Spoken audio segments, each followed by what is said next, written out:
आज हम करेंगे 2021 के पेपर्स सॉल्व करेंगे और देखेंगे आप लोग कॉपी पेन के साथ बैठे और कोशिश करें कि आपका ये मान में रखें कि आप एग्जाम हॉल में बैठ के कर रहे हो। अपना बेस्ट दो। मैं आपके साथ डिस्कस करूंगा सारे क्वेश्चंस, लेकिन पहले खुद करने की कोशिश करो और फिर मैं आपको समझाऊंगा, बताऊंगा सारा कुछ। जी sir. NTA UGC NET paper 1 दिसंबर 2021, ये 26 दिसंबर की पेपर हम सॉल्व करेंगे जो सेकंड शिफ्ट में हुई थी 2021 का। क्वेश्चंस को आप लोग रीड कर ले एक बार। Question number 1 to 5। Study the study the given table and answer the following question. Table को आपको स्टडी करनी है और ये आपका पहला क्वेश्चन जो है नॉर्मली आपका डीआई से रहता है। कंट्रीज दिए हैं ABCD और ईयर्स में दिए है आपका। पढ़िए इसको, इन्फॉर्मेशन को। एम मतलब मेल है, एफ मतलब फीमेल है इसके ऊपर। और आपको पूछा गया है, रीड कीजिए क्वेश्चन को।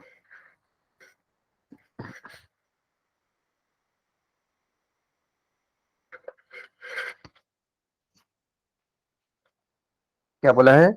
Given below a table having the number of athletes in hundred who participated in a sports event from 4 different countries ABCD। 4 different countries से ABCD से आपका एथलीट्स के बारे में दी गई है, जहाँ पे एम मतलब मेल है और एफ मतलब फीमेल है। ईयर दिया गया है 16, 17, 18, 2016, 17, 18, 19, 20। मेल का डेटा दिया गया है, फीमेल का डेटा दिया गया है। ABCD। क्वेश्चन सबको क्लियर हो गया? पहला क्वेश्चन है इसमें, आपका क्वेश्चन नंबर 1 to 5 के लिए है, इस यही टेबल का इस्तेमाल करनी है। What is the percentage of female athletes in 2017? कैसे करेंगे? आप चाहे तो क्वेश्चन का आप स्क्रीनशॉट ले लेंगे, क्योंकि मुझे सॉल्व करके दिखानी है तो मुझे यहाँ से मैं बोर्ड पे जाऊंगा। आप लोग अपने हिसाब से अगर स्क्रीनशॉट लेना चाहते हैं ले सकते हैं।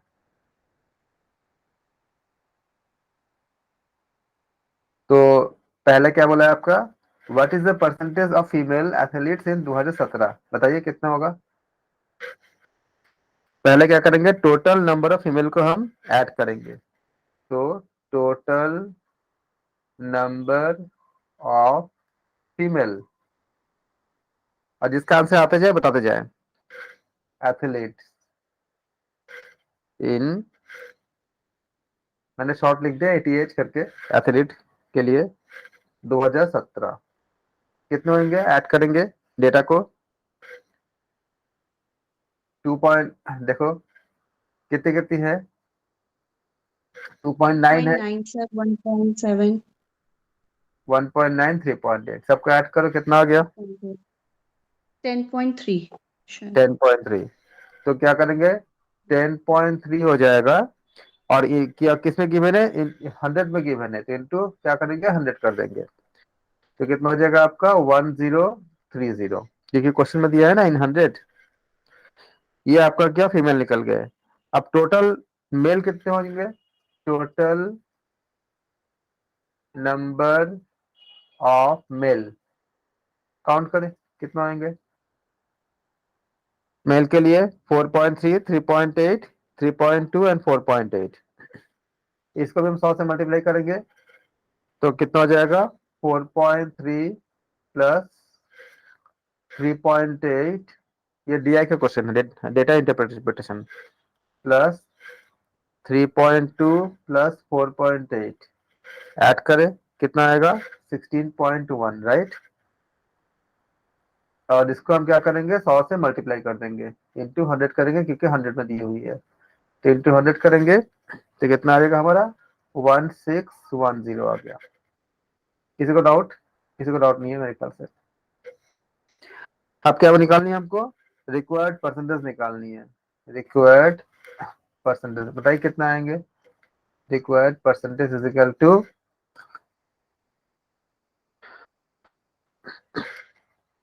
मेल फीमेल का ऐड कर देंगे, दैट विल बी 100%।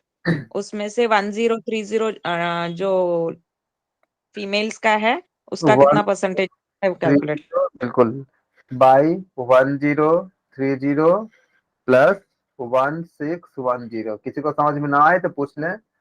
मान लीजिए कि आप एग्जाम में दे रहे हो और 21 का पेपर है, एकदम हाल लेटेस्ट पेपर है।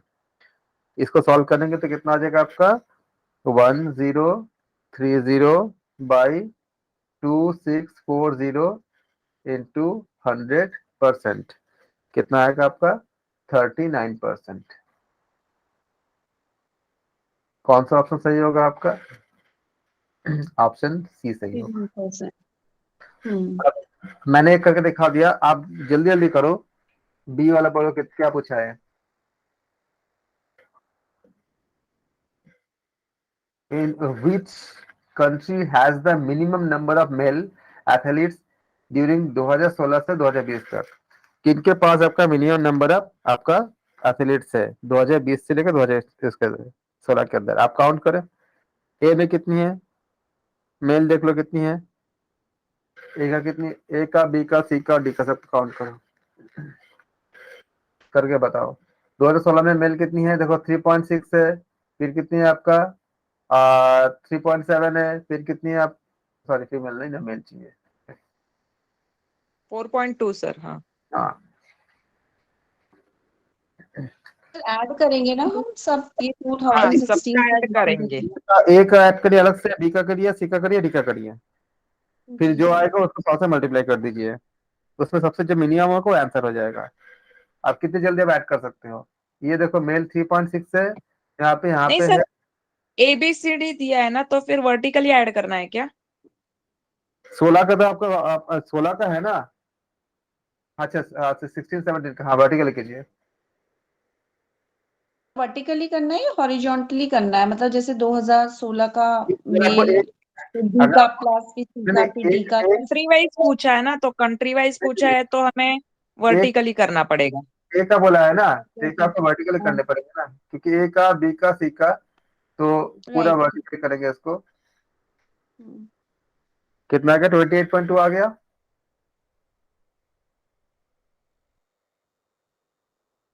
28.2 ए के लिए आ गया, इंटू 100 करेंगे, कितना आ जाएगा आपका 2820।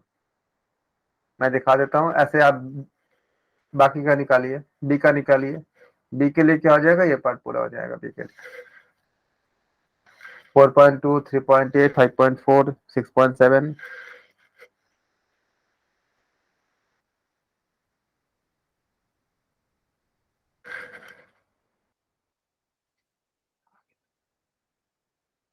कितना आ गया, 27 आ गया बी के लिए।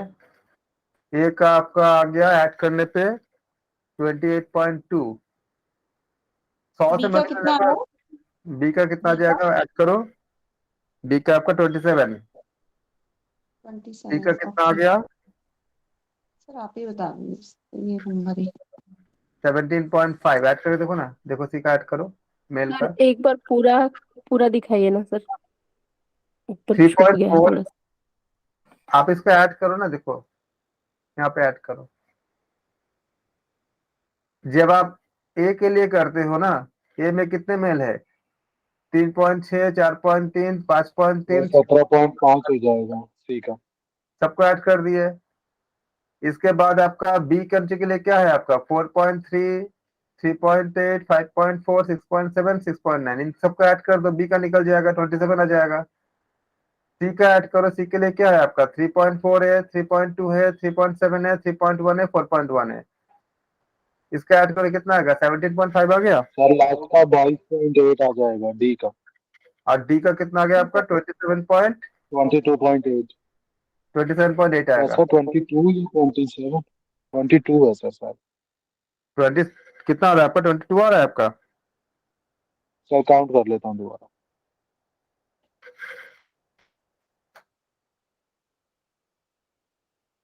आंसर सी हुआ ना सर, मिनिमम बोला है मेल, तो आई थिंक आंसर सी हो गया है ना।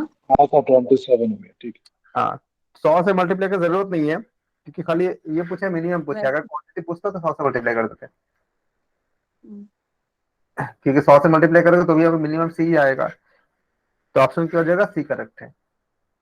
अब सी। आप अब मैं नहीं सॉल्व करूंगा, अब आप सोचो, मैंने 2 करके दिखाया कि कैसे आपको डीआई के क्वेश्चन को हम कैसे इंटरप्रेट करते हैं।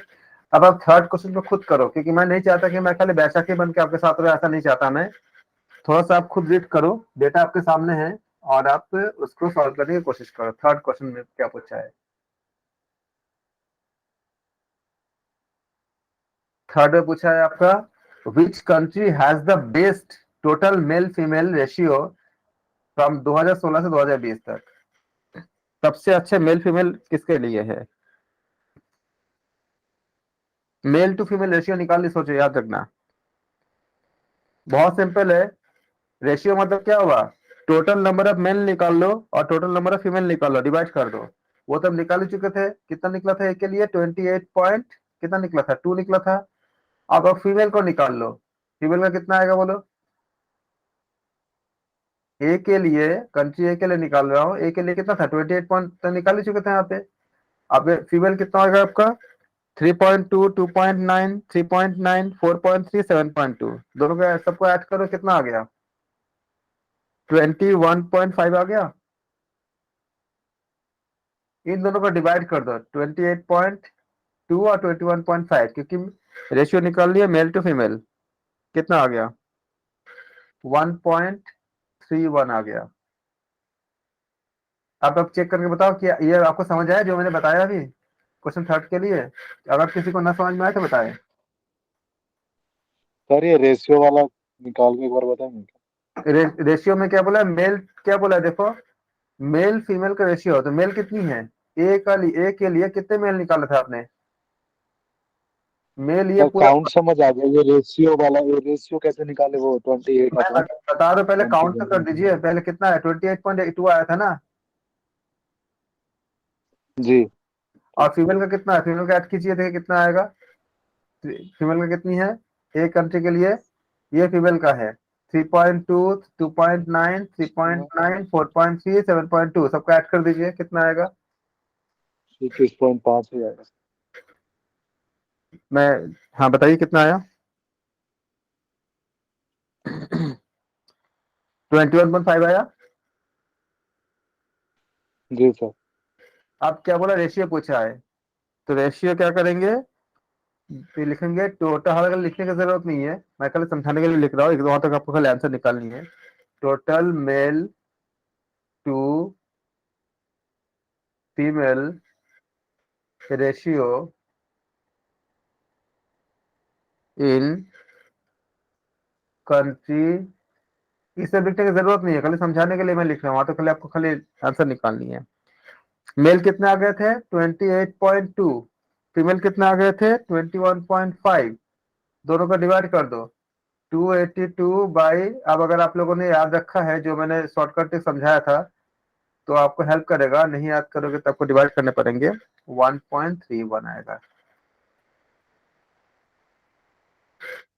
तो हमने क्या निकाला? मेल टू फीमेल ए के लिए निकाला। ऐसे ही आप बी और सी और डी के लिए निकालो। हमने कंट्री ए के लिए निकाल दिया, ऐसे ही आप कंट्री बी के लिए, सी के लिए, डी के लिए निकालो। जितना जल्दी हो सके करो। सर ये बहुत लेंदी लेंदी क्वेश्चंस नहीं है। इसीलिए डीआई का क्वेश्चन अगर आपको तो बाद में करना है, जब टाइम बचे, बाकी क्वेश्चन कर लेना है इसमें, क्योंकि मुझे करानी है पूरा पेपर, तो मैं करा रहा हूँ। आप लोग जब एग्जाम में करोगे तो आप इस क्वेश्चन को एकदम बात के लिए छोड़ सकते हो। अगर आपने 50 में से अगर आपने 40 क्वेश्चन भी सही कर दिया, 45 भी सही कर दिया, तो 90% आपको सही आता है। अगर आपको लगता है कि नहीं फटाफट हो जाएगा तो आप कर लो। अगर आपको लगता है कि क्वेश्चन ऐसा है कि समय लगेगा, तो इसको बाद में करना एकदम, जब आपके पास टाइम मिले, टाइम जाए, जितना टाइम रह जाए, लेकिन अभी करो।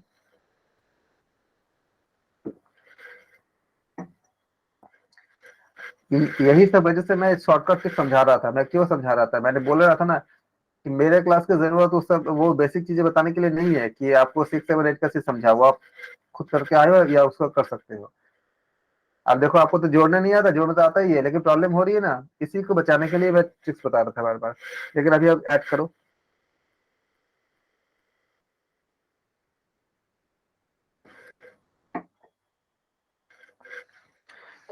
बी के लिए कितना आ गया आपका? 27 आ गया। मेल 27 आ गया। फीमेल 20.1 आ गया। फॉर बी ऐड कर लेना, इतना आएगा। कितना आएगा? 27 मेल और 20.18 20.1 है। फीमेल। इन दोनों का रेशियो निकालोगे कितना आएगा? 1.34। इतने स्पीड से आपको करने पड़ेंगे। अब इसके बाद आप किसका निकालोगे? सी का निकालो। सी का कितने हैं? 3 पॉइंट, मेल में कितनी है? 3.4, 3.2, 3.7, 3.1, 4.1। सबको ऐड करो कितना आएगा? 17.5 आ गया। 17.5 हाँ जी सर। और नीचे का निकल इसको निकालो, फीमेल का निकालो। 2.8, 1.9, 2.2, 1.8, 2.5, 11.2 आ गया। 11.2 सर। हाँ, तो आपका कितना रेशियो निकलेगा? 17.5 बाई 11.2। इसको सॉल्व करोगे तो कितना आएगा? 1.56 डिवाइड करोगे तो आप 1.56। पास आपको होने होंगे। फिर आप डी का निकालो। डी का कितना आ गया? देखो मेल कितनी है? 5.6, 4.8, 6.4, 5.6, 5.4। ये है ना? ऐड करो कितना आया? 27.8 आ गया। 22.8 बोला था ना सर आपने डी का। मैं 27.8 फॉर डी के लिए निकाल रहा हूँ। मैं फिर से दिखा रहा हूँ। देखो 5.6, 4.8, 6.4, 5.6, 5.4, राइट। मेल के लिए सबको ऐड करो कितना आ गया? 27.8 आ गया। तो मेल कितना हो गया आपका? मेल बाई फीमेल, ऐसे आप सिंबल लगा देना M/S। तो मेल कितना हो जाएगा आपका? 27.8। फीमेल कितना हो गया आपका? 17.7। कितना आ गया? 17.7। Very good, 17.7। तो इन दोनों का रेशियो निकालेंगे कितना आ गया आपका? 1.57। चाहे बाइनोमियल थ्योरम से कर लो या चाहे कैसे भी कर लो, जैसा आपको कंफर्टेबल हो ऐसे आप रेशियो निकाल लो। तो रेशियो कितना निकला हमारे चारों का रेशियो? हम एक बार फिर लिख देता हूँ। ए का निकला 1.31, बी का निकला आपका 1.34, सी का निकला आपका 1.56, 1.34, सी का निकला आपका 1.56 और डी का निकला आपका 1.57। अब बताओ कौन सा सही होगा आंसर? D sir. क्वेश्चन क्या था? 1.5 सर। सबसे ज्यादा रेशियो किसका? आ जाओ, क्वेश्चन में आ जाओ। क्या पूछे देखो? डी। तो ऑप्शन डी सही है। क्लियर हो गया? जी सर। किसी को सर डाउट? इसको प्लस तो डायरेक्टली भी किया जा सकता है, इतना कॉपी पेन की जरूरत नहीं है। कैसे कर सकते हैं? सर डायरेक्टली भी किया जा सकता है, जैसे 4 3 7 5 12 6 हाँ, 12 6 जिसको जैसे कंफर्टेबल, 18 18। सबको कंफर्टेबल नहीं होता इसलिए मैं करके दिखा रहा हूँ और लोग वीडियो बाद में देखते हैं क्या और रिकॉर्डिंग देखते हैं, इसलिए मैं थोड़ा सा डिटेल में बता देता हूँ। लेकिन आप हाँ रूल सर ठीक है। ऐसे आपको कर ही सकते हो, मतलब आपको जितने जल्दी हो सकते होते हैं। आपको पांचवा क्वेश्चन कीजिए। 5 क्वेश्चन क्या बोला है? मैं इसको ओपन कर देता हूँ। पांचवा क्वेश्चन आपको जितनी अच्छा आएगा ना कैलकुलेशन, अगर उतनी बेहतर है। Which of the which country has the highest number of female athletes during the 2016 से 2020? आप इस तो हम पहले ऐड कर चुके हैं, आप बताओ कौन से होंगे? सर पहले ही ऐड कर चुके हैं इसका, तो वहीं से हो जाएगा। नहीं, अच्छा हमने तीसरा किया ना, चौथा करिए। हाँ, find out the difference between the average male athletes in 2016 and average male athletes in 2017। तो 2016 और 2017 का एवरेज निकाल के माइनस करनी है। कीजिए, कैसे निकालेंगे?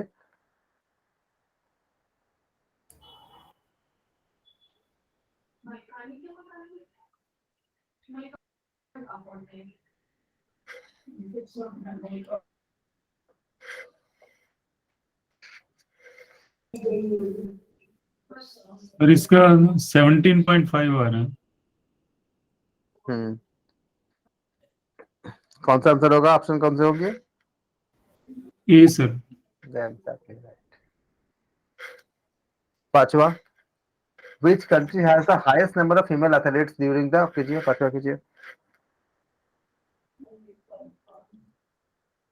सर इसमें वैसे देखने से तो मोटा मोटा देखने से ए कंट्री लग रहा है। नहीं, अब मतलब पूरा पॉइंट मोटा वाले मोटा मोटी मत देखिए। पॉइंट वाले ऐड नहीं करे, अगर सिर्फ आगे वाले नंबर ऐड करके देख रहे हैं तो ए लग रहा है। नहीं, ये नहीं सर आएगा, ए ही होगा। नहीं आएगा आंसर। 2016 में निकाली ना, कितना आया? 3.6, 4.2, 3.4, 5.6 ऐड कीजिए, 16.8 आ गया। 2017 में निकालिए, 4.3, 3.8, 3.2, 4.8, कितना 16.1 आ गया। इनका डिफरेंस निकालिए, डिफरेंस कितना आएगा, 0.7 आ गया।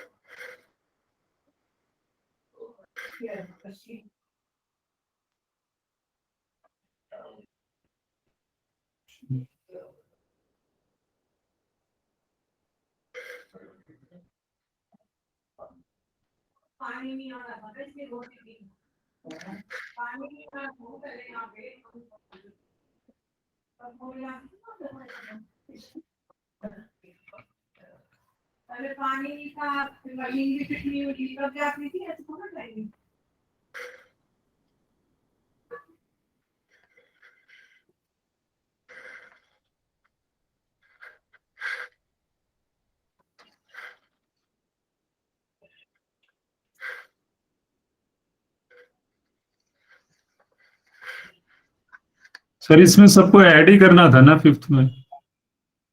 हाँ, उसको जो पूछा गया एवरेज, एवरेज निकाल के उसको डिफरेंस निकालना था। फिफ्थ क्वेश्चन में से। पांचों के लिए ना, जी जी। इन दोनों का निकालिए, कितना आ गया आपका, जब पूरे जितने भी आपका मेल है, कितना आ गया आपका, 3.6, 4.2, 3.4, 5.6, कितना आ गया आपका, 16.8 आ गया। सर फिफ्थ वाला एक बार क्वेश्चन एक बार दिखाएंगे।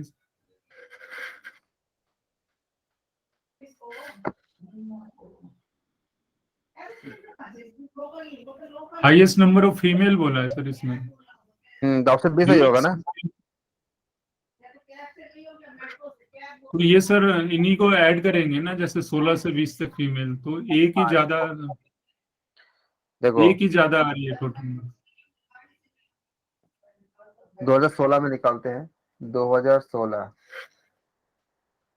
कितना आया आपका, बोलो। 3.6 प्लस 4.2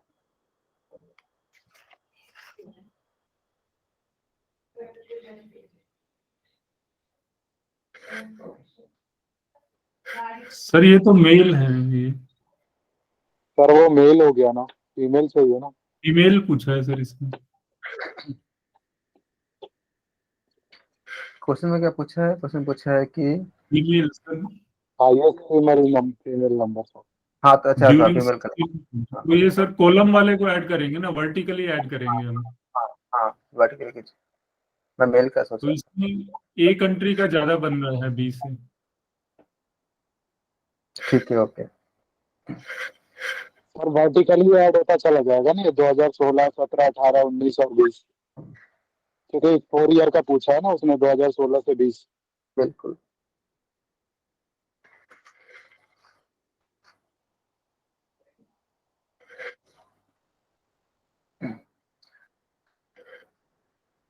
अच्छा, उसके बाद आप कीजिए क्वेश्चन नंबर, ऊपर एक सेकंड, नंबर 6 कीजिए।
इसको पूरा रीड कीजिए, करके देखिए कितना आप लोग, मैं चाहता हूँ कि एक बार आप पूरा पूरा अपने से कोशिश कीजिए करने का।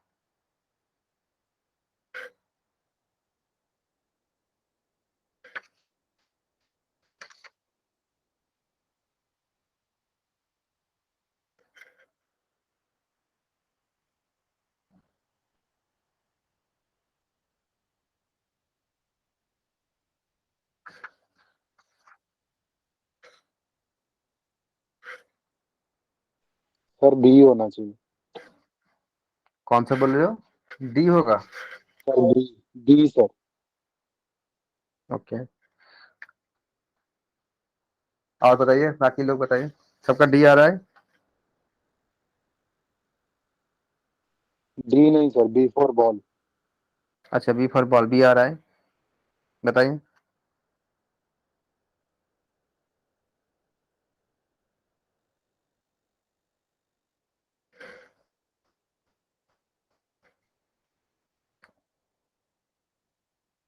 क्या बोला है? अगर आप सबको ऐड देखोगे इसमें तो, objective of establishment of association of Indian university, तो क्या क्या होना चाहिए? Serve as an inter university organisation. पहले क्या दिया? Maintain quality of standard of university. Option A बोला है। Association of Indian university established with the objective to, C क्या बोला है? To facilitate communication, coordination and mutual consultation amongst the universities, to recognise universities to run different countries, courses है sir. To act as the liaison between the universities and the government। तो ये होती है उस समय के लिए, और बी होगा, सी होगा और ई होगा। ऑप्शन डी सही होगा, एसोसिएशन ऑफ इंडियन यूनिवर्सिटी के रिगार्डिंग। सेवेंथ कीजिए। What type of graphic organizer or mind tool used for knowledge organization that can help learner interpret, represent, and organize information by making a graphics in cooperation with others? Concept mapping, divergent questions, gestural prompts, hypermedia। कौन से होंगे?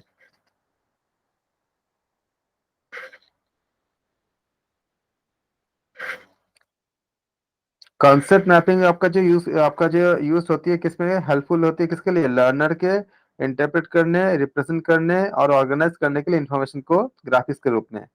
तो क्या होगा? Option A सही होगा।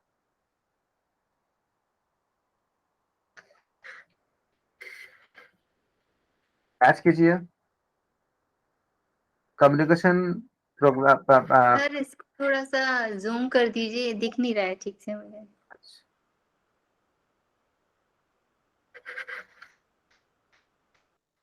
अभी ठीक है?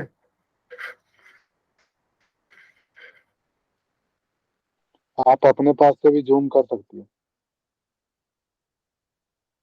What is the type of graphic organisation, ये तो हमने बता दिया। आपका मैचिंग करनी है इसमें कि कम्युनिकेशन आपका पैराडिज्म, इसमें इनकोडिंग डिकोडिंग, पहला ऑप्शन ए है। दूसरा आपका है इंटेंशनलिस्ट, तीसरा है पर्सपेक्टिव टॉकिंग, चौथा है डी मतलब डायलिज्म।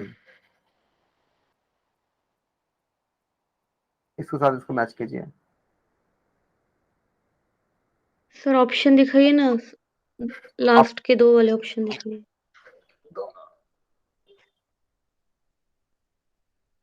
ये नीचे सी और डी,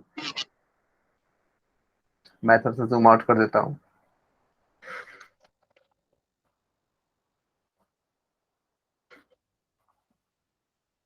सर डी आएगा लास्ट वाला। 8वां का डी बता रहे हो? ओके। क्योंकि सर एनकोडिंग डिकोडिंग तो पर्पसफुल यूज ऑफ लैंग्वेज के लिए होता है ना, शायद। बियरिंग जो माइंड होती है इसमें आपका जो डिस्कशन करते करते हैं, इसमें आपका डिफरेंट क्या होती है? कम्युनिकेशन आपका पैरडिज्म होती है। तो अगर इसको आप अप्लाई करोगे तो ए के साथ क्या जाएगा? ए के साथ जो आपका जाएगा, ये जाएगा। तो ए के साथ थर्ड कहाँ पर है? सी में है। सर फोर्थ का क्या आएगा फिर? Purpose use of language. जो आप डायगोनलिज्म करते हो, उसके साथ किससे किससे उसके साथ क्या संबंध होती है? Participants are autonomous information process, किसी के साथ होगा ना। फिर क्या बोल रहा है आपका बी, आपका सी क्या बोल रहा है? Perspective talking. तो इसके लिए क्या करते हैं हम लोग? Realistic imagination others view. हम किसी से बात करते हैं दूसरे के व्यूज को समझने के लिए, जानने के लिए। जैसे आप किसी अगर आप साइकोलॉजिस्ट हो तो आप क्या करते हो? लोगों को काउंसलिंग करते हो। तो काउंसलिंग में क्या करते हो? आप लोगों से बात करते हो ना, उनके व्यूज को जानने के लिए, वो क्या सोचते हैं, किस तरह का। आप चर्चा भी जो करते हैं हम लोग टीवी के डिबेट में, अगर जो हम शो देखते हैं, तो क्या हम दूसरे से बात करके उनके व्यूज जानते हैं। तो सी के साथ क्या हो जाएगा आपका? फर्स्ट हो जाएगा। अगर आप सी के साथ फर्स्ट हो जाएगा, कल इसका भी अगर निकाल लेते हो तो भी आप आंसर तक पहुंच जाते हो, क्योंकि सी के साथ फर्स्ट जो है कल ऑप्शन सी में ही है। मान लीजिए कि आपको सब सारा नहीं आ रहा है, तो आप किसी एक को पकड़ो जो श्योर है। तो सी क्या बताता है? Perspective talking. उसके साथ क्या किसका संबंध होगा? उसके साथ होगा आपका ऑप्शन, जो पहला पार्ट जो बता रहा है realistic imagination of others view. दूसरे के व्यूज को हम समझने के लिए करते हैं। तो सी के साथ तो फर्स्ट होगा ही होगा। तो रॉन्ग आंसर एलिमिनेशन मेथड को अप्लाई कर दो। तो सी के साथ पहले में क्या है? थर्ड है, ये नहीं होगा। सी के साथ फोर्थ है, ये नहीं होगा। सी ऑप्शन में क्या दिया है आपका? सी के साथ आपका फर्स्ट है, और डी ऑप्शन में क्या है? सी के साथ आपका सेकंड है। तो अगर आप पूरे नहीं भी समझ में आ रहा है तो भी आप आंसर तक पहुंच सकते हो, अगर आप रॉन्ग आंसर एलिमिनेशन को अप्लाई करते हो। समझ आ गया ना? There are various steps for creating survey forms using ICT application like Google Form. तो आईसीटी के एप्लीकेशन का करने जब हम करते हैं तो गूगल फॉर्म का इस्तेमाल करके जो है हम सर्वे फॉर्म को बना सकते हैं। सिलेक्ट क्वेश्चन, इसमें आपको ABCDE 5 दिए गए हैं। अब उसके आप करेक्ट आंसर आपको चूज करनी है, बताओ कौन से होंगे।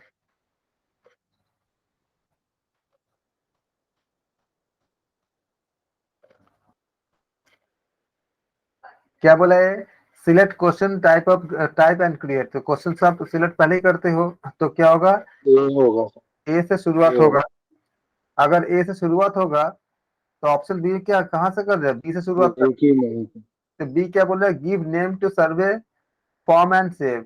तो पहले तो आप क्वेश्चन डालोगे, उसके बाद तो नाम डालोगे ना, जब आप गूगल फॉर्म को बनाते हो। तो ऑप्शन बी रॉन्ग हो गया। Option C wrong answer elimination method का अप्लाई करो। तो ऑप्शन जो आपका जो पहला पार्ट क्या होती है, आप सिलेक्ट क्वेश्चन टाइप करते हो ना, तो सबसे पहले ए से शुरू होगा। ए से खाली एक ही ऑप्शन में शुरू किया गया, बाकी में नहीं, कहीं नहीं है। तो क्या हुआ?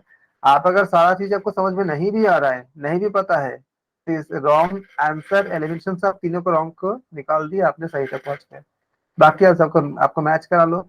एक के बाद क्या सी है? सी क्या करते हैं? Select question type and create, पहले आप यही काम करते हो। फिर क्या करते हो? Make questions mandatory keep optional, कि आप किसी क्वेश्चन को मैंडेटरी, जैसे किसी का आपका ईमेल आईडी के लिए मैंडेटरी करते हो, तो उसमें क्या करते हो? मैंडेटरी का आप ऑप्शन आप अप्लाई करते हो। अब मान लो किसी का, अगर आपने चाहते हो कि कोई चीज है, जैसे किसी का एज एज अगर देना चाहे ना देना चाहे, उनका ऑप्शनल है, तो उसको ऑप्शनल में आप डाल सकते हो। किसी को आप सी वाला देखो, एक के बाद क्या सी आएगा। फिर बी क्या है आपका? Give name to the survey form and save, यही करते हो आप सेकंड फॉर्म में। अगर आप किसी ने अगर गूगल फॉर्म बनाए हो तो, नहीं बनाए हो तो अगर एक बार जाके यूट्यूब में देख लो कैसे बनाते हैं। फिर क्या करते हो आप? कॉन्फ़िगर द सेटिंग, ये वाला होएगा। फिर क्या करते हो आप? जिसको जिसको जहां जहां शेयर करने करते हैं उसको आप शेयर कर देते हो। तो ये भी देखते हो कि अंतिम काम हम क्या करते हैं? अंतिम काम शेयर करने का करते हैं। क्या हम ये सब बिना किए किसी को हम फॉर्म को शेयर कर सकते हैं? नहीं कर सकते ना। पहले हम ये सब चीजें कर लेंगे, उसके बाद अपने व्हाट्सएप ग्रुप में या किसी जगह शेयर कर देंगे। तो अगर आप इसको भी देखते हो कि एंडिंग किससे होगा? डी से होगा। डी से एंडिंग कहाँ पर है? वो भी आपको रॉन्ग आंसर एलिमिनेशन को मेथड से आपको पहुंच जाओगे। डी में एंडिंग कहीं पे नहीं है। यहाँ पे सी में एंडिंग है, ई में एंडिंग है, ई में एंडिंग है, तो अभी क्या होगा? डी में एंडिंग क्या है? ए में है। ऑप्शन ए करेक्ट होगा। ये सारा टेक्निक होती है कि सबको जरूरी नहीं तो सब कुछ आ ही जाए। अगर आपको नहीं भी आता है तो आप सही आंसर तक पहुंच सकते हो। रियल पेपर को सॉल्व करके समझा रहा हूँ कि ये पेपर देखो 2021 का पेपर है, उसको भी हम आंसर अगर नहीं भी आएगा तो भी हम निकाल सकते हैं। सॉरी, 10th करें। 10th पढ़ के पढ़ने की कोशिश करें। What type of validity is in which the researcher is encouraged to deduce hypothesis from a theory that is relevant to the concept. Concurrent validity, construct validity, convergent validity, phase validity.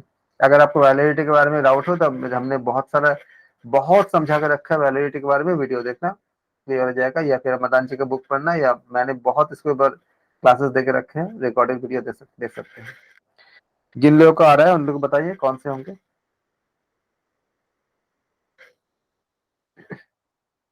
क्या बोला है? What type of validity is this in which researcher encouraged to deduce hypothesis from a theory that is relevant to the concept.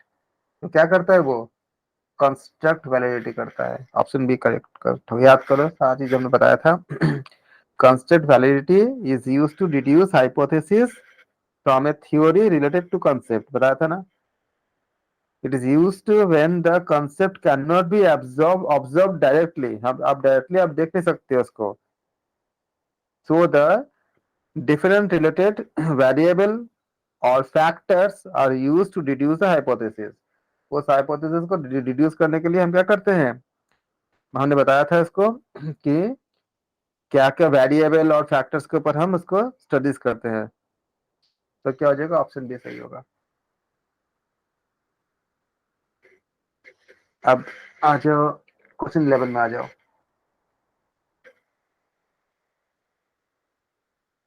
ये आपका unit 5 से शायद है।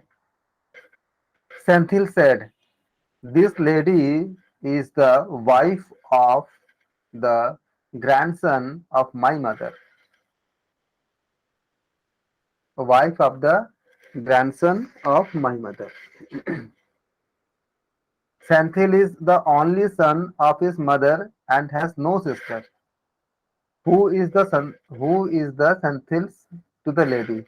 Senthil कहता है कि ये जो लेडी है, lady is the wife of grandson of my mother, मेरे माता जी का wife of grandson of my mother, मेरे माता जी के ग्रैंडसन का वाइफ है। Senthil is the only son, Senthil एकमात्र बेटा है ऑफ हिज मदर, अपने मम्मी का, और उसका कोई भी बहन नहीं है। तो उस सेंथिल से उस लेडी का क्या संबंध है? फादर इन लॉ होगा sir. Sir father in law. Very very good, आप लोग बहुत ही अच्छे कर रहे हो, वेरी गुड। सर डायरेक्टली समझ में आ गया वो कि उसकी मदर के मतलब उसका पोता हो गया, तो उसी का बेटा हो गया ना। बिल्कुल सही है। 12 करने की कोशिश कीजिए। एक बार आप खुद पढ़ के आंसर दो, क्योंकि मैं बोल तो देता हूँ ना, तो आपका आधा कम तो हो ही जाता है। मैं वहां तो मैं बोलूंगा नहीं ना।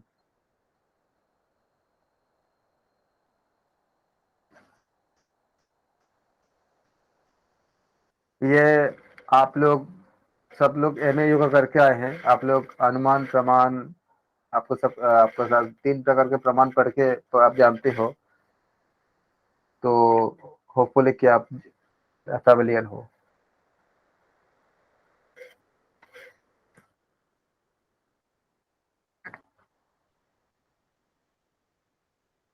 शेषावत आपका जो अनुमान होती है किस पे बेस्ड होती है? वो एलिमिनेशन से होती है। तो ऑप्शन डी सही होगा। Which of the following is taken to mean inference of elimination? Elimination के संबंध में कौन सा आपका जो अर्थ लिया जाएगा नीचे में से?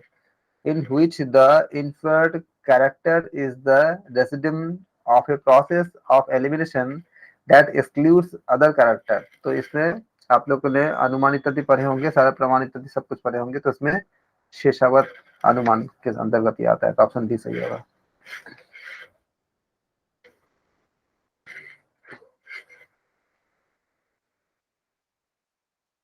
Which of the following pertain to fallacy of ambiguity? बताओ इसमें से कौन सा आपका फैलेसी होता है आपका क्वेश्चन 13 के लिए?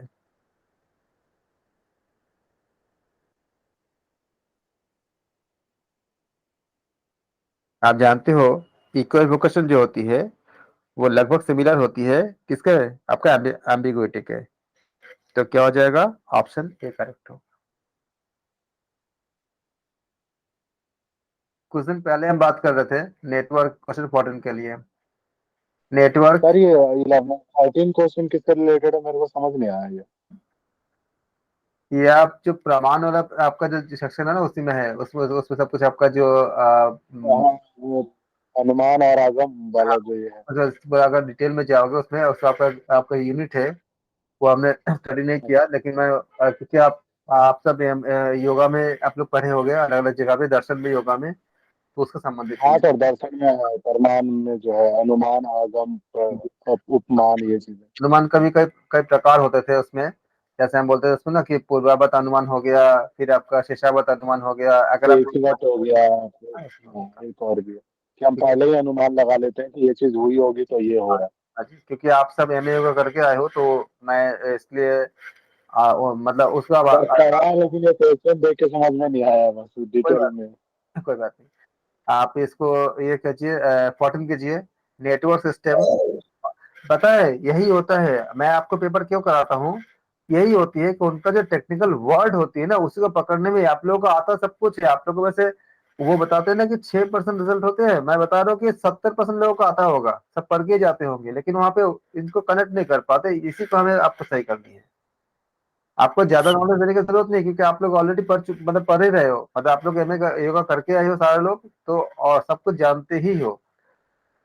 वहां पे पेपर को आप कैसे हैंडल करोगे, बस उसी को हमें खाली प्रैक्टिस करनी है।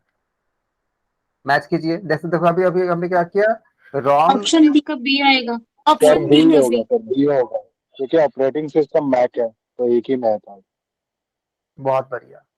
बाकी लोगों को समझ में आ रहा है, जितने कितने लोग हमारे साथ आज, देखता हूँ जितने लोग हैं सबको समझ में आ रहा है, ना आए तो पूछ लेना। ओके, ऑप्शन बी करेक्ट है। एलिमेशन वाला सर सही बैठ जाता है, क्योंकि अगर एक भी समझ में आ जाता है तो उससे क्लियर हो जाता है। बिल्कुल बिल्कुल।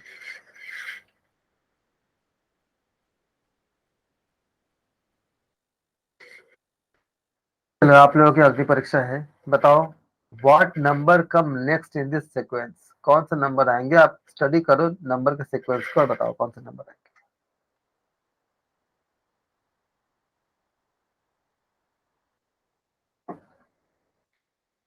यहाँ आपने अपने माइंड पे रखा कि अगर डीआई का क्वेश्चन लंबा होता है तो 5 क्वेश्चन अब बाद में करना। सबके नंबर 2 ही नंबर है, जो उसको छोड़ के डीआई का 5 क्वेश्चन छोड़ दो, बाकी 45 क्वेश्चन को ट्राई करो। टाइम जितना बचेगा बाद में उसको करना। बताओ इसमें कितना आएगा इस सीक्वेंस में।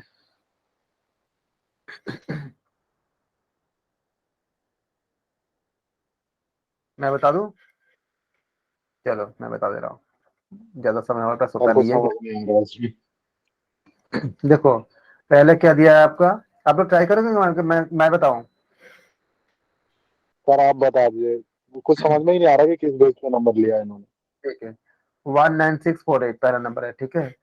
19648 मल्टीप्लाई करो सारा सारा डिजिट का आपस में, कितना आएगा बोलो। 1 into 9 into 6 into 4 into 8 कितना आया, मल्टीप्लाई करके आ गया 1728। इसके बाद क्या है, मल्टीप्लाई कर कितना आया, अब 1728 है। इनका आपस में मल्टीप्लाई करो कितना आया देखता हूँ बोलो। 1 into 7 into 2 into 8 कितना आया, 112 आ गया। 112 सर। ये आ गया। एक दो दो दो दो। ट्वेल्व। अब 22 आएगा, 22 ए आएगा सर, और 12 1 into 1 1। ये नहीं आएगा भाई, मैं टू क्या बता। आएगा ना, बी। हाँ 1 1 into टू 1 टू आएगा। यहाँ से आएगा। 22 2 कितना आएगा, 22। 2 आएगा ना। ऑप्शन बी सही होगा। देखो इसी के बता रहा हूँ, देखो आप समझ पकड़ने के बाद भी गलती कर रहे हो, 12 बता रहे हो। इसी को है कि पेपर में आपको मतलब हम जान लेते हैं बहुत सी चीजें, लेकिन वहां पे गलती हो जाती है, तो इसी सर को हमें। स्क्रीन नहीं दिख रही सर, स्क्रीन शेयर नहीं दिख रही। बाकी को देख रहे स्क्रीन शेयर, दिख रहा है सर। सर दिख रही है। तो आप रिजॉइन कर ले एक बार। स्वयं is initiated by government of India with an objective. हमने स्वयं के क्या ऑब्जेक्टिव था स्वयं का, बताइए। बहुत मैंने पढ़ा के रखा है सी है, स्वयं। इसमें सी होगा सर, इसमें सी होगा, ए सी और ई। तो देखो इसमें 5 चीज दी गई है, उसके बाद आपको ऑप्शन दी गई है, बताओ कौन सा। सी होगा सर। सी आएगा शायद। शायद नहीं, सी ही आएगा। यही आएगा सर, क्योंकि एक तो समझ में आ गया sir, teach all classes from class 11th to PG, ये वाला है, तो ये वाला सी एक में है और ई आप 9th वाला to है एक दो। PG। आप देखो इसमें, देखो बी क्या बोलता है, provide quality material with nominal cost. इसमें कोई कॉस्ट कहाँ पे होती है इसमें, तो ये बी आपका क्या है, बी का रॉन्ग है ना। तो बी जहां जहां होगा उसमें रॉन्ग हो जाएगा, तो यहाँ पे खत्म हो गया ये, और ये भी खत्म हो गया। और क्या बोला है, कहाँ देखो, access student continuously and grand degree. तो स्टूडेंट नहीं हो, डिग्री तो देता ही नहीं है सर। कोई भी दे इससे सकता है, डी भी का अगर रॉन्ग हो गया, ये भी खत्म हो गया। तो क्या बचा आपका एसी। ऐसा जानते ही हो, ensure the best quality content produced and delivered, पहले ऑप्शन ए होता ही है। फिर क्या बताता है, teach all classes from class 9 to PG. पता है इसको हम जब ऐसे करते हैं, आप देखो कितने चीज का रिवीजन हुआ। ऐसे अगर रिवीजन चैप्टर वाइज करने चाहोगे तो बहुत समय लगता है और फिर आप भूल जाते हो। ऐसे देखो सारा चीज का रिवीजन हो गई ना, जितना हमने पढ़ा था सारा यूनिट आपका 5 भी हो गया, रिसर्च का भी हो गया। इससे पूरा आपका रिवीजन हो जा मतलब होती रहती है, और आप समझते हो कि आपको कैसे किस तरह से आपको वहाँ पे पकड़नी है, सर कैसे क्या। याद करना ज्यादा मुश्किल होता है, लेकिन ऑप्शंस देख के बस याद आ जाते हैं। हाँ जी, इसी को प्रैक्टिस करानी है, क्योंकि ऑप्शन तो रहेगा यहाँ पे।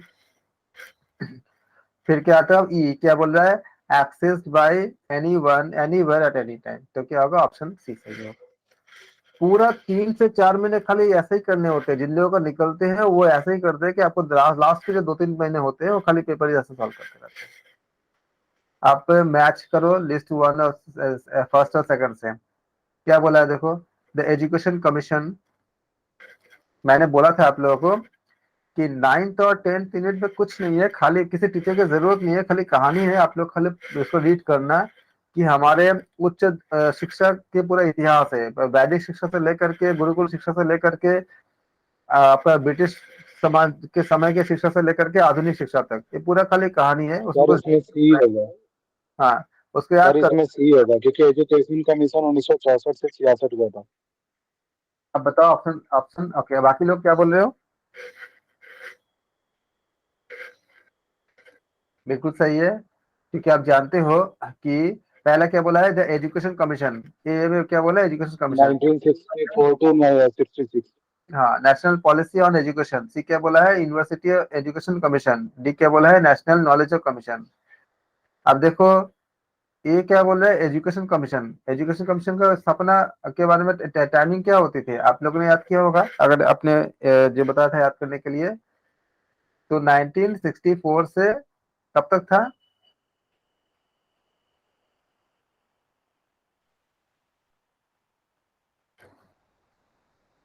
फिर बी क्या बोला है, नेशनल पॉलिसी ऑफ एजुकेशन कब बनाया गया था। ये डेट आपको याद रखने ही पड़ेंगे, इसमें आपको कुछ समझाना कुछ नहीं है, खाली आपको डेट याद रखोगे। 86 में बना था। नेशनल नॉलेज कमीशन कब बना था, 2009 में से। तो खाली एक ही बचा है आपके पास। तो क्या हो जाएगा आपका, ऑप्शन सी सही हो जाएगा। किसी को तो ऐसा नहीं है जिसको इसको ये आपका जो है याद करने के ऊपर है ना, तो किस सन में क्या एस्टेब्लिश होता है इसमें समझाना कुछ नहीं है, उसको आपको याद तमाम याद करना है। इसको आप 2 स्टेटमेंट दी गई है, स्टेटमेंट 1 स्टेटमेंट 2 रीड करो, फिर बताओ कि 4 में से कौन सा सही बोलोगे आप। Statement 1, in a learning organisation the learning of teachers, their professional development, and the learning of children, their education are inevitably complementary and mutually reinforcing. Statement 2 क्या बोला है, interpersonal intelligence does not involve understanding the inner world of emotions and thoughts and developing the ability to control and consciously work with them. इन दोनों के आधार पे आप बताएं statement 1, 4 option दी गए, बताइए कौन सा सही है।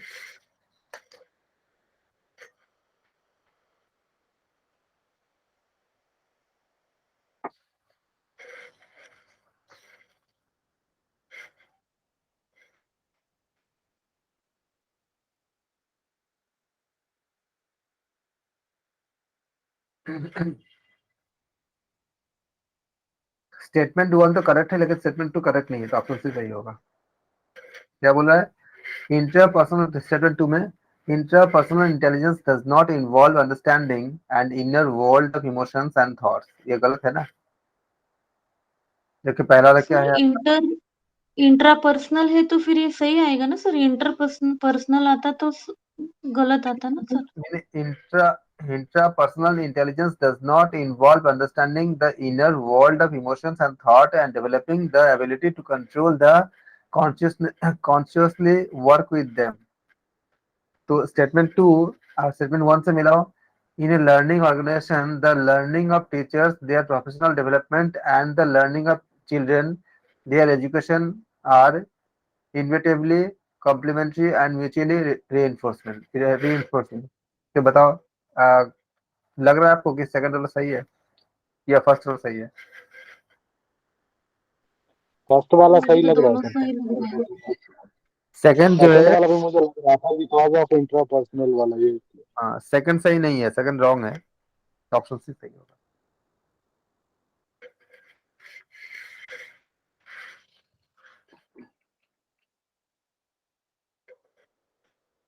नेशनल डिटरमाइंड, अच्छा 19th वाला पढ़ो, इसका आप बहुत आसान इंग्लिश है, पढ़ के आप बोल सकते हो।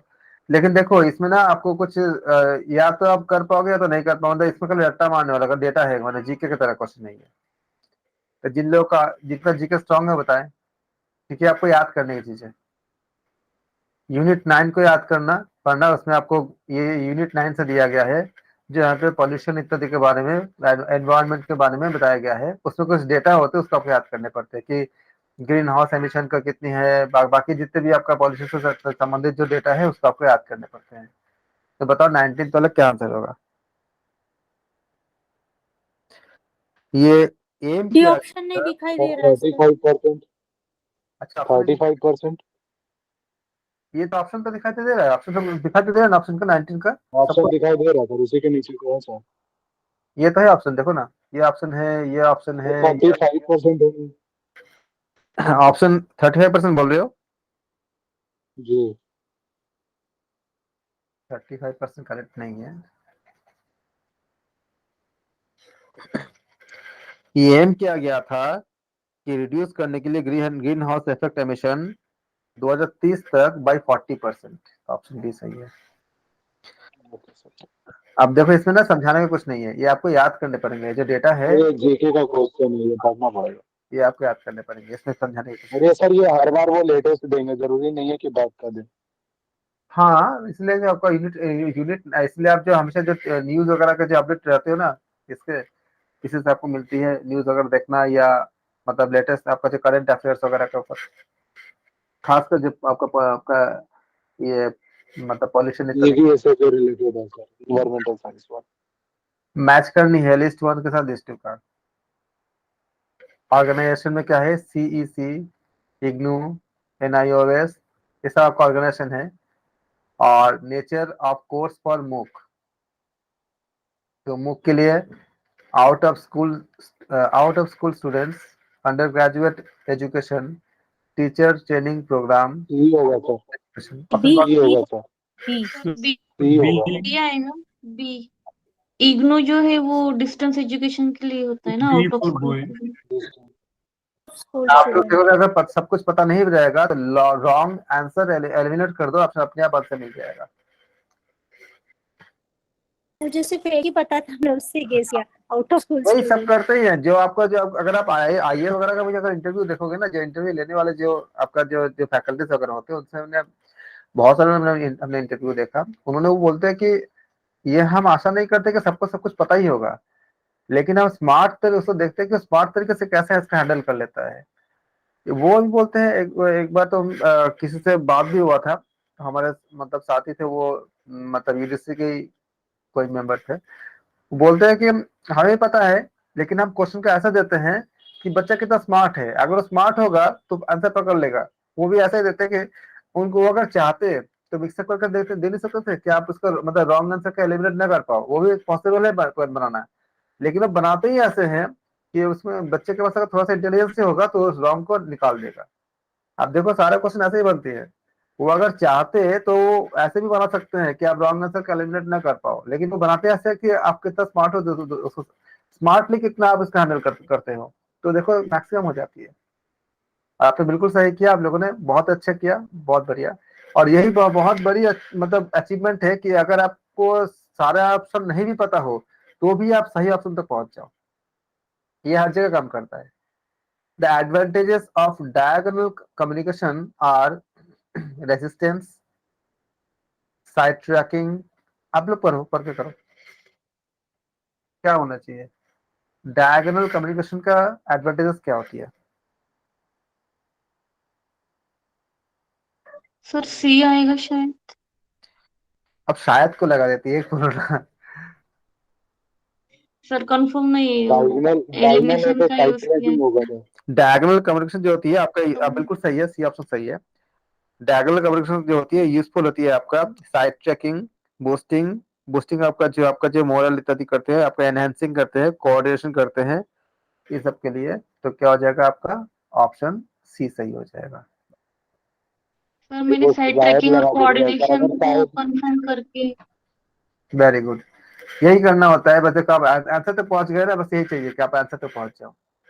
शायद डायगोनल का एक मीन भी हो जाता है ना साइड बेस, तो साइड ट्रैकिंग सबसे फर्स्ट हो। ठीक है, आज लगभग हम आधे के करीब पहुंच गए हैं। अब बाकी के क्वेश्चन हम कल करेंगे। और हम टाइम क्वेश्चन अच्छे लग रहे हैं देख के, कुछ क्वेश्चन कंफ्यूज करते हैं, बाकी तो नॉर्मल। नहीं नहीं कोई बात नहीं, ऐसे आपको 4-5 पेपर जब हो जाएगा ना तब आप इतना एक्सपर्ट हो जाओगे धीरे धीरे, फिर आपको ज्यादा, क्योंकि आप बोलते हो रिवीजन अगर ऐसे करने जाओगे तो कभी हो पाता है, आप पहला चैप्टर का करने जाओगे अरे तो ये चीजें ना, ये चीजें आपके कराने के बाद हुई है, रियलिटी यही है, क्योंकि हम लोग पहले इतना कुछ हाँ जानते ही नहीं हाँ थे कि सर, क्वेश्चन सॉल्व करें। अकेले से नहीं होता है। इसीलिए तो हमें जो क्लास की जरूरत पड़ती है। और मेरा खुद का व्यक्तिगत ये मानना है कि ये जो चैप्टर्स हम खत्म करते हैं उससे ज्यादा कुछ आउटपुट, मतलब क्योंकि हम मान लो इतने चैप्टर से इतने यूनिट है, हम जब 10वें चैप्टर में जाएंगे तो पहला भूल चुके होते हैं, फिर पहले में रिवीजन करेंगे फिर 10वां भूल जाएंगे, तो होता नहीं है उसमें।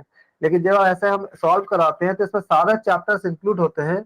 और 2 घंटे का अगर मुझे टाइम मिलता है कभी क्लास लेने का, तो पूरा एक पेपर हो जाते हैं 2 घंटे में, डिस्कस डिस्कस करके करके। तो आपको सारा चीजें का पूरा 10 का 10 मिनट आपका रिवीजन हो जाती है एक साथ। तो हम ऐसे ही करेंगे आगे, कल से भी, कल भी हम ये ज्यादा बेहतर है। और फर्स्ट पेपर के सर पूरे वीडियोस पूरा आपने सीखा है सर फर्स्ट पेपर पूरा? फर्स्ट पेपर में हाँ फर्स्ट पेपर सर ही करेंगे।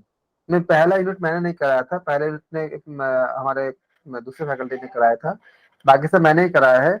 और किसी को कोई डाउट है किसी चीज में, किसी भी चीज में, तो आप मुझे व्हाट्सएप मैसेज कर सकते हो, मैं उनको पर्सनली कॉल करके समझा सकता हूँ अगर कोई डाउट हो तो। नहीं सर, मैंने तो पढ़ा ही नहीं। मैंने अभी तो ये ग्रुप तो मैंने अभी 15 दिन पहले ज्वाइन किया, तो फर्स्ट पेपर का तो कुछ भी नहीं हुआ था मेरा, सिर्फ टीचिंग एप्टीट्यूड मुझे थोड़ा बहुत पता है। तो जस्ट आप सर बोले ना के कि बात। वीडियोज है ना, तो आप वीडियोज देख सकते हैं, सर वीडियोज हाँ नहीं, सबके आपके वीडियोज पुरानी अपलोडेड है। वीडियोस है, यही मैं हाँ बोल रही हूँ, हाँ, पुरानी वीडियोस सारा है, देखना। आप एक ग्रुप पे मैसेज कीजिएगा, सबको आपको लिंक भेज देंगे सर। ओके ओके सर, चलेगा।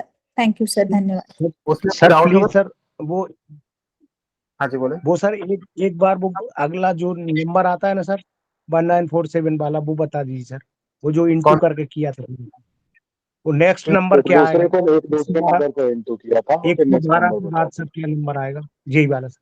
जी सर। 19648 था, आपस में सब डिजिट को मल्टीप्लाई कर दो कितना आएगा, 1728।